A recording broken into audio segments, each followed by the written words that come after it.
Ayon sa psychologist, arousal panood itong video. Yung pagpatay ng animals or insects, it's more about the suffering na associate yung violence with sensuality. Yun, and that's what gives the arousal. May ibang tao daw na sadyang kakaiba ang pagdating sa usapan.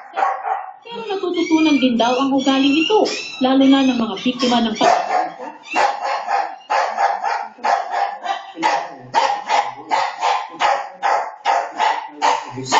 abuse, role modeling, other people doing it, they may actually do it.